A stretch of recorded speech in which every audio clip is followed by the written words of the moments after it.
Nous sommes à l'atelier Roberta. Moi, je suis Chloé Sanson.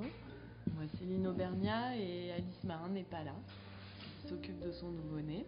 Nous sommes un collectif de 3 paysagistes Qui existe depuis, disons, 2004. On s'est rencontrés à l'école. Roberta, c'est un lieu dans lequel on a habité à Marseille qui s'appelait Studio Roberta, qui était un ancien salon de coiffure et qui avait une vue sur toute la baie de Marseille avec une terrasse magnifique, géante.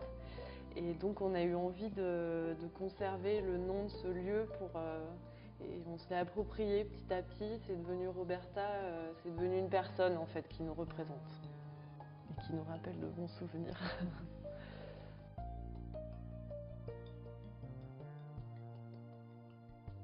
On n'a pas tellement de spécialité, on a envie de travailler sur plein d'échelles.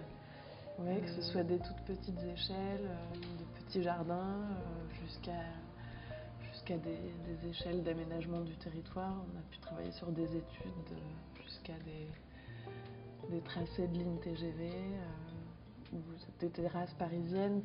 Tout se nourrit en fait. De changer d'échelle, c'est un exercice intellectuel qui permet aussi d'être toujours dans une dynamique de projet, de savoir rebondir.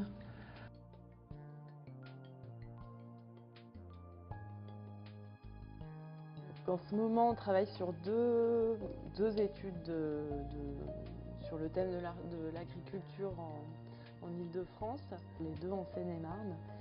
Il y en a un qui touche à une problématique un peu particulière qui est liée à la remise en état de sites pollués au moyen de confinement par des déchets inertes. Donc c'est un sujet très sensible. L'autre, c'est un grand site à cheval sur Chelles, Montfermeil et Gagny qui questionne la problématique d'un site agricole un peu en déshérence, sur lequel il s'agit de remettre de l'activité qui soit réellement productive et rentable et pas du tout dans l'optique d'une ferme pédagogique ou de quelque chose de récréatif. Donc c'est ça qui est vraiment intéressant et qui est en même temps lié à un patrimoine de carrière de gypse en déshérence, donc sur lequel il faut proposer des solutions puisque tout s'écroule et que finalement on ne peut pas faire grand chose pour l'instant.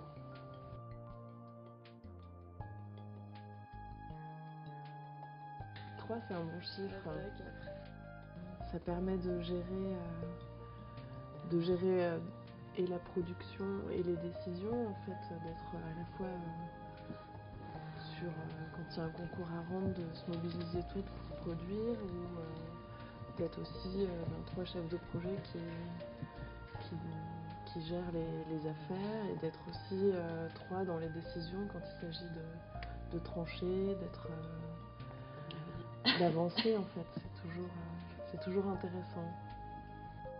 Non, mais du coup, ça nous permet d'être une petite structure aussi et en même temps assez mobile et adaptable. Après, on a régulièrement des coups de main de stagiaires ou même on fait appel à des gens en freelance qui viennent aussi redynamiser un petit peu l'agence. Mais c'est vrai qu'on aime bien avoir cette souplesse en fait, d'être une petite équipe, un peu comme un petit atelier. Ça permet de prendre la mesure des choses, le poids des choses, quand on met sa salopette de chantier et qu'on commence à construire les choses nous-mêmes.